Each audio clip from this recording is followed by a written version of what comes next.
Networking and marketing made simple is for you, the business owner who has a product, a service, or a message that you believe in. My name is Scott Aaron, and each week we'll take a behind-the-scenes look into the real-world marketing and networking tactics and strategies for getting what you have in front of you to a lot more people. Thanks for spending time with me, and now let's get started.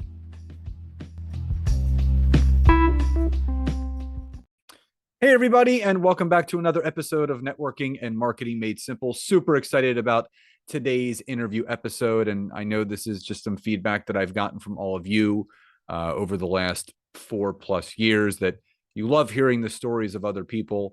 And I'm excited to, for one, hear the story from my guest today, but for all of you to hear it. He's an angel investor. He specializes in helping people start businesses, and he himself, as we were talking in the pre-show, starts 3 businesses a year on average himself, and prominently is the co-founder of Proof Pest Control.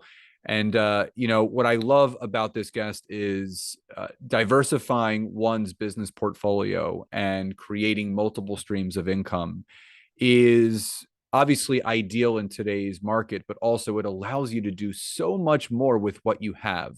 So with all that behind us, Allan Draper, welcome to today's episode. Hey, thanks, Scott. Glad to be here. So obviously there's a lot to dive into. 20 some odd businesses under your belt and growing.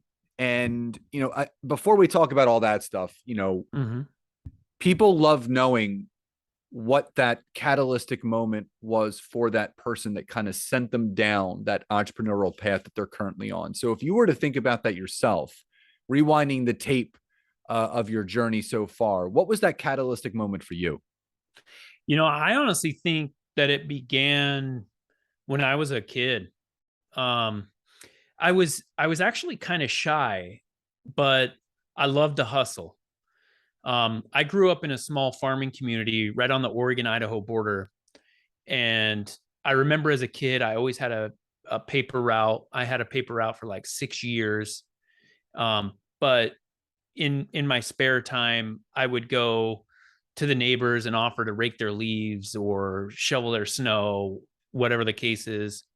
And I don't think I knew it at the time, Scott, but that's where like this idea of, really 2 things about my entrepreneurial journey that I love, where that began to grow. And those 2 things are, 1, I realized that I wanted to create, that I was put on this planet to build something.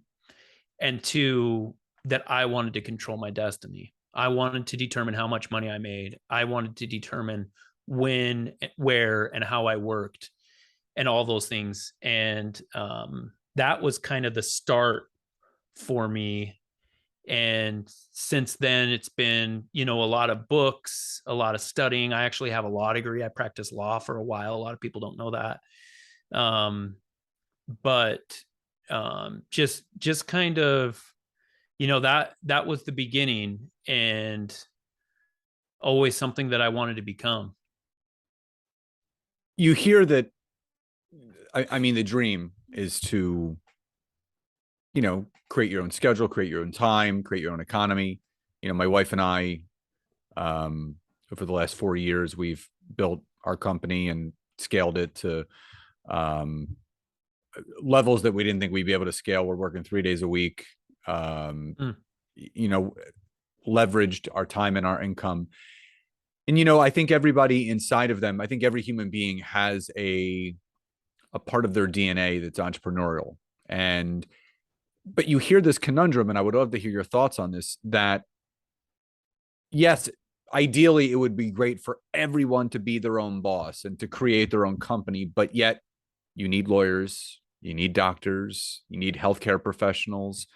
So what's your thought and your opinion on the entrepreneurial spirit as a whole compared to obviously the needs that certain industries and businesses have as far as having regular employees and having people work for others? I think it works out great because not everybody should be an entrepreneur, in my opinion. And not only that, Not everyone wants to. And not only that, not everyone has the capacity to. So, I had some stressful conversations just a couple of hours ago. I've been going through some financial statements for a few of my businesses, and inflation is taking its toll. We're starting to talk about adjusting and pivoting and making changes to make sure that that bottom line is what we have set targets for. There's some people that don't want to deal with that, man. Like my mom is a perfect example. When she worked, she had a 9 to 5. She liked getting off of work and never thinking about it. I don't really stop. I don't really unplug. I work, from my phone mostly and my computer, and so I can work from wherever. And but I don't want to. I don't want to unplug. I do a good job of, when I'm with my family, I'm with my family, but it's in me, man. Like um I wouldn't have it any other way. And I have a crazy high risk tolerance. There's a lot of people that in my situation would be like, sell it all, go find a beach. I'm too young for that, man. I'm in my low 40s. Like I'm just getting started. So, um, number one, yeah, not everybody should be an entrepreneur. Number two, thank goodness not everybody wants to be, because you're right. We do need these services. We do need kind of for our economy. But here's the thing, Scott, is if everybody wanted to be an entrepreneur, do their own thing, and then we had a shortage of doctors or whatever, I think capitalism would fix it, right? Because then we would just pay them more. And then they're like, okay, well, you pay me that, or you give me that many days off a month or whatever, then I don't need to do my own thing. For me, it wouldn't matter what you gave me. There's nothing that you could give me to, short of not being able to provide for my family. I, I'm a businessman and I'm an entrepreneur. It's like saying that, it's part of my identity. That's, you take that away from me and it's, I'm not who I was put on this planet to be. Yeah, I always quantify it as being psychologically unemployable because, Yeah. like you, I mean, I started in entrepreneurship when I was a sophomore in college. And when you get started at such a young age, your DNA is changed forever. There's once you work for yourself, and I mean, I've never gone on a job interview. I've never worked for anyone else. I mean, I had little odds and ends jobs. I worked at a beer distributor. I worked on a golf course, like, to make Mm-hmm. money during college. But, you know, family situations that arose, I had to start running the family business at 19, which again was one of the greatest learning lessons ever. In your case, what I would love to know is, in the limited time that you did practice law, Mm-hmm. and studying law, through law school, what were some things that you learned in that journey that really helped you and maybe gave you an extra edge when you are starting businesses or you are looking for a company to be an angel investor in that is really kind of allowed you to become more profitable that way? Well, in law school, I used to think they taught you the law, and I thought you would graduate and then you'd know everything you needed to know for the bar. That is not true. I studied for the bar for about 4 or 5 months before taking it, and that's when I learned the law. In law school, you learn how to think, you learn how to write a little bit, and you learn how to analyze. And I got to the point where I was deciding between getting an MBA and going to law school, and I went the law school route. I think you can go do either, different skill sets involved, but that gives me a significant leg up. I can look at something and it's not 100% financial analysis, which I'm pretty good at, but I'm not an accountant. I don't have a degree in corporate finance. I have, this experience between, understanding the implications of a financial statement, but then also understanding, hey, I like this entrepreneur. I like this founder, right? Which comes into play a lot. So I think that the analysis part, and then when I was practicing law, I got really good at developing relationships with people. I have currently I own 27 businesses, but I have 16 business partners, and it's very difficult. very difficult. And mostly what I do is I find ways to leverage money, and I work with my partners. And so that takes up most of my time. And just practicing law, a lot of people don't know this, but lawyers, for the most part, they are really good friends with each other, even if they're adversarial on a particular case. And I picked that up from the legal field, where I saw people, giving extensions for deadlines and just helping each other out, even though they were on the other side. And I got this kind of lifelong lesson of, entrepreneurship and business as a whole is not a zero sum game. And I picked that up from lawyers of all people.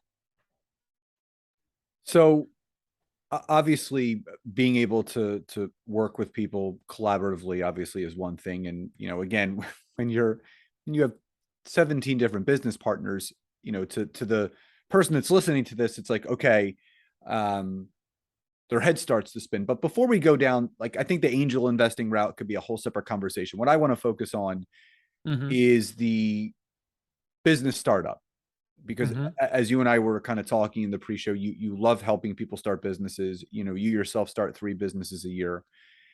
And for that person that's listening to this, that fits the description of an entrepreneur. They want to be an entrepreneur. They have the bug. They've tried different things. If you were to give some helpful strategies, or I would say foundations of the best route someone should go down in starting their own business, what are a couple different tips that you can give that person listening to this? I mean, I think starting a business is all about making mistakes. It's all about getting in there and trying and failing and trying and failing and trying and failing until you finally succeed. And then you'll fail again, and then you'll, figure it out. Entrepreneurs, just typically, we have this issue of being distracted. I come up with several business ideas every single day. I see something and I'm like, man, they really need to invent something to fix that. Or there's a hole in, the window washing service that I could fill with whatever, business. And so 2 things. One, realize that as you're starting a business, your goal, it sounds weird, but your goal is to fail and fail quickly and often. Make mistakes and pivot. And then 2, kind of approach it like you're going to double down on your idea and you're going to stick with it. You're going to stay focused on it. A lot of people reach out to me. They're like, hey, Allan, I want to be like you. I have all these business ideas. I want to start all these businesses at the same time. And I'm like, don't do it. Don't you dare do it. You focus on one thing. One time I had this guy, I consult startups, and he sat in my office and he had this notebook and he's like, Allan, I have these 20 business ideas all written out, and I want, you to help me decide which one to go after. And I listened to a few of them, and some of them were really good ideas. And after about 20 minutes, I said, what's going to make the biggest difference is action. You deciding which one you're going to go after. And when you get to that point, you take that notebook and you don't burn it. Don't burn it. A lot of people would say burn it and, just focus on one business. I would say put that on a really high shelf. And then when you have another business idea, write it down and put it back up. But for a couple of years, until you're financially viable to the point where you can replace yourself, you focus on one thing and you get really good at it. Cool thing about business is that it applies generally.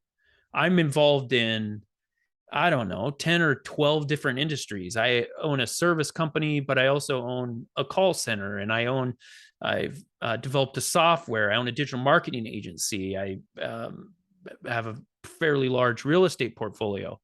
So it's very diverse, but a lot of the principles that apply to business apply to all of them.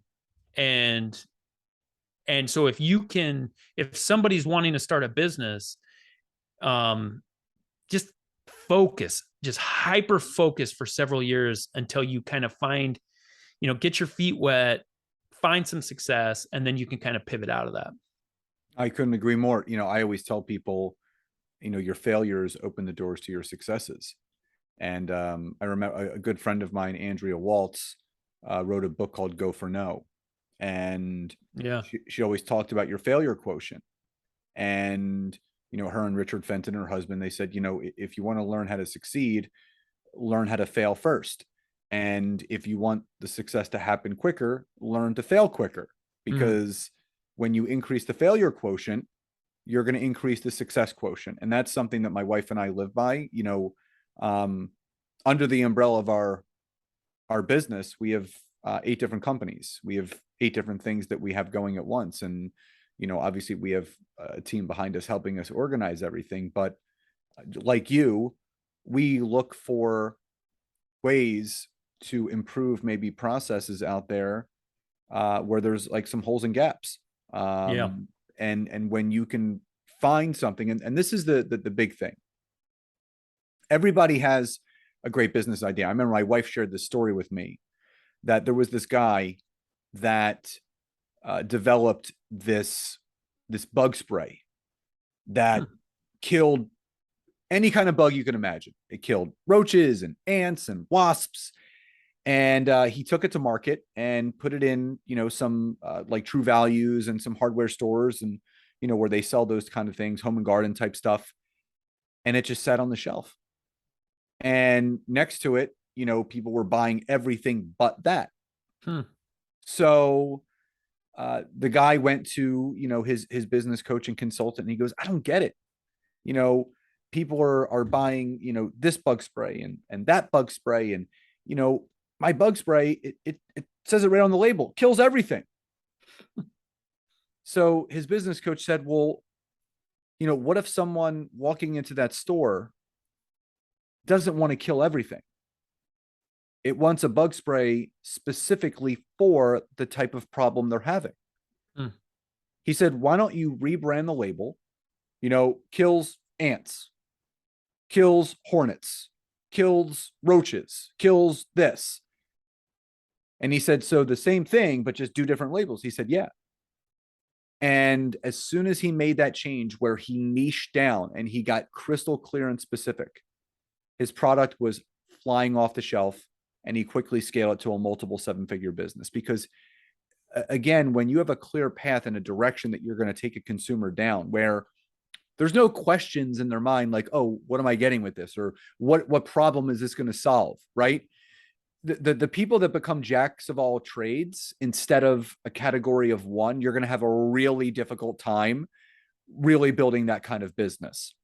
Now, for you, what would you say when you got into business startup and starting your own business? What was, looking back, what was an unforeseen problem or issue that you dealt with that obviously has made the path smoother now that you're doing it multiple times a year, whether it's in investing in someone else's or starting your own?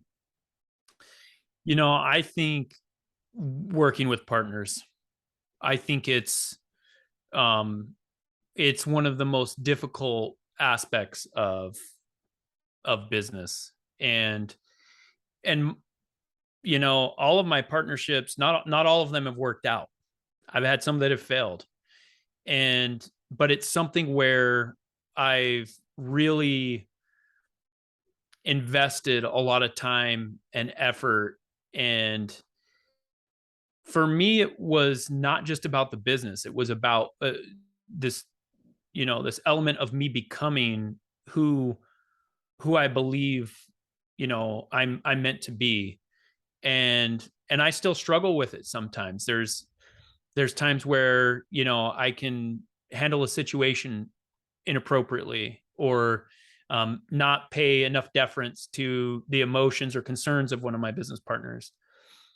But over the years, as I've been able to, um, show that I can get on the level with them and understand what they're after, that's where things really started to change. Because um, I'm really good at just a few things, and not anything really hyper niche. Like I mentioned that I developed a software. Scott, I didn't develop anything, man. I had the money and the risk tolerance. My my partner that's a software developer, he's the one that developed the software, right? That's his skill set. And so I got to this point where I was like, look, if I put together a few bucks and I have this kind of general business acumen and I'm really good with partners, I can attract people to me that have a skill set that fill the gaps. And that's been everything for me. You set those 16 business partners aside, I haven't achieved a fraction of what I have, right? I'm not on this podcast. And I recognize that. So just being able to, attract partners that have these hyper niche skill sets, and I fill in the gaps that they don't have. A lot of my partners, they're too nervous to pull the trigger on a business idea. And one thing that I can do is I can add that. I can come in, I can take a lot of risk off their shoulders, and I can provide a lot of motivation. And one thing that I refuse to do is live with regret. I will risk everything before I do that. So I can come in and kind of give that perspective to a business partner, but really, it just comes down to me being able to surround myself with people that are better than me, and finding where I can add value to these really already high value people. And that's just been a huge blessing in my life, something I've been able to do really well with. So what's your best advice for that person that has a business idea but doesn't necessarily have the capital to go forth with it yourself? Just like, again, using you as the example, your friend that's the software developer, he had the idea but maybe didn't have the money to back it, but reaches out to you and says, hey, I got this business idea, and obviously marry the two together and you have a business. So for that person that has the idea, has the gumption, has the drive, but doesn't have the capital, what are some things that people can do to fill that void in what they're looking to create to bring that business to fruition? Yeah. So first off, they could reach out to me. I'm a sucker for a good pitch. But beyond that, your question reminds me of this story. I was consulting this guy on this startup, and he goes through, what his ideas and a lot of the logistics. He did a really good job pitching it. I remember this was like 5 or 6 years ago. And then he gets to the end and he's like, yeah, but I just don't know anybody that can fund it. And this was a personal friend of mine, an acquaintance. And I just stared at him and I was like, there's literally somebody sitting right in front of you that could fund this, but he never asked.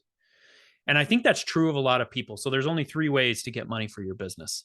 You either save it, you borrow it, or you sell equity. That's it. Like, this isn't complicated, everybody. Like, those are the only 3 options.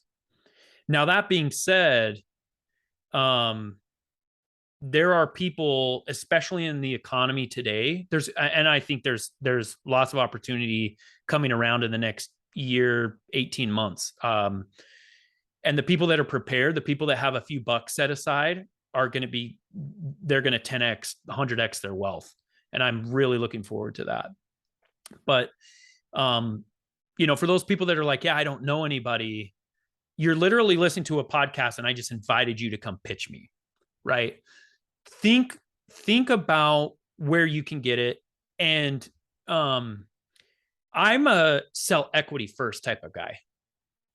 So, for my first startup, I saved it, but I'm not a go to grandma and ask for $5,000 type of guy, but you could do that, right? And I would do that, Scott, over not starting a business. I'll have people are like, nah, I don't want Thanksgiving dinner to be weird. Really? Like, that's going to stop you from chasing your dreams? You don't want Thanksgiving dinner to be weird? I will skip Thanksgiving dinner for the next 50 years if I can achieve my dreams. by, you know, but you got to take care of people too. So I think when people say they can't find money, I think they're just too afraid of getting rejected. This year, I had a goal to be rejected 100 times. That was my goal for like business opportunities. So when I make an offer on a house, I try to get rejected. I try to find that bottom point.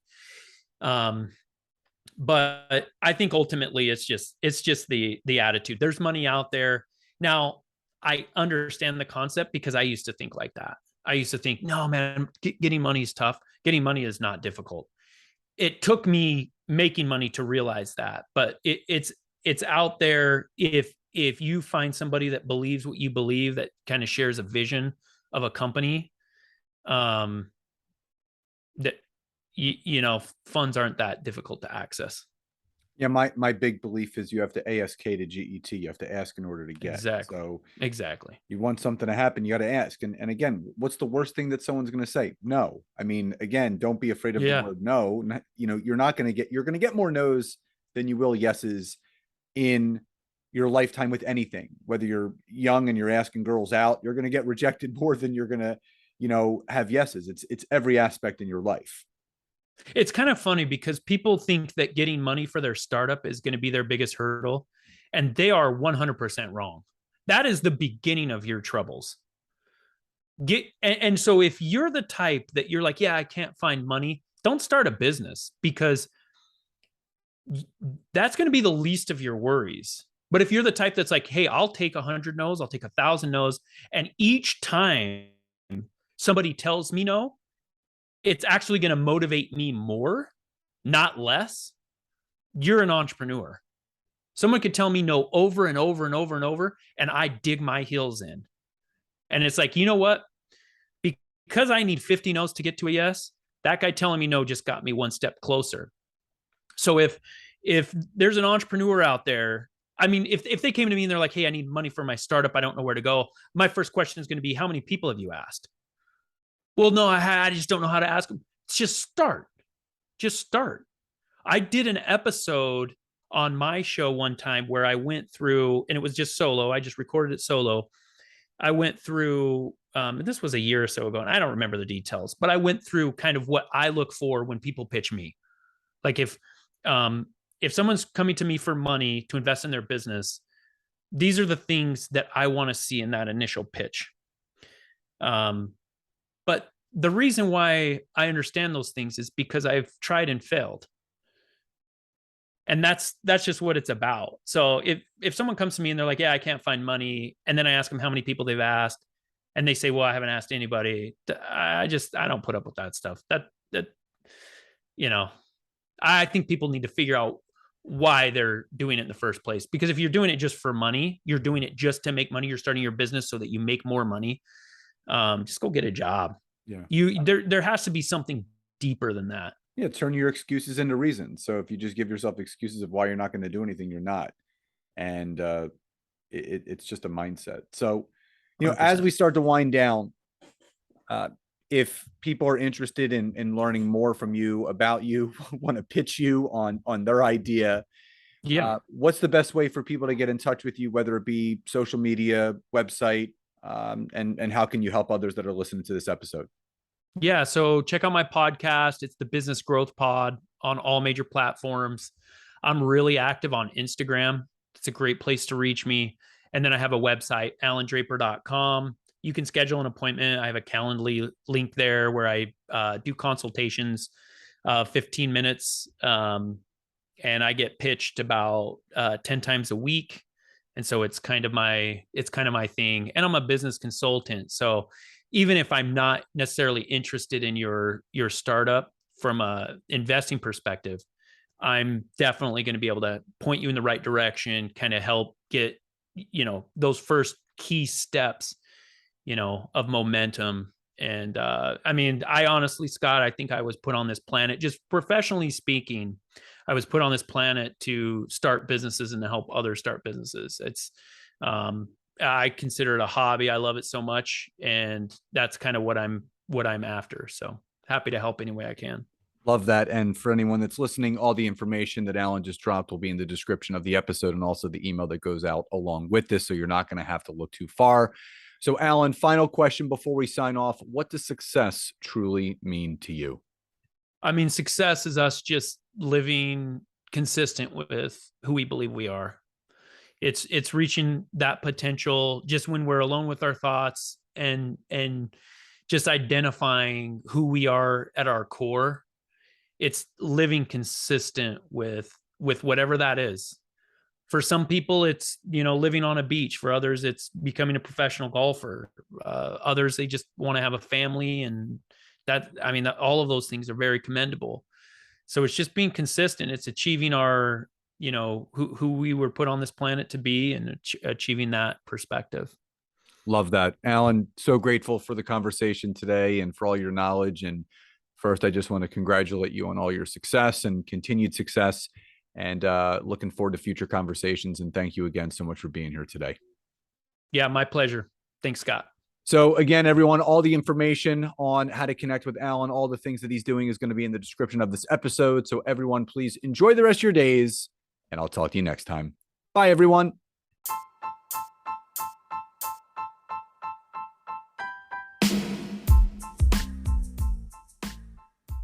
Thank you so much again for checking out today's episode. And if you are listening through iTunes, Spotify, wherever you are, please leave me a rating and review. Let me know what you loved, what you would like to see improved, or ideas you have for future episodes. And if you are interested in taking your business to the next level, don't hesitate to go to my website, www.scottaaron.net, where you can schedule a free discovery call with me, where I can learn more about you, your business, what you're struggling with, and how we can work together. And don't forget to check out my wife, Nancy, and mine, our free community on Facebook called LinkedIn Leads for Life. We would love to see you in there. Have a great rest of your day.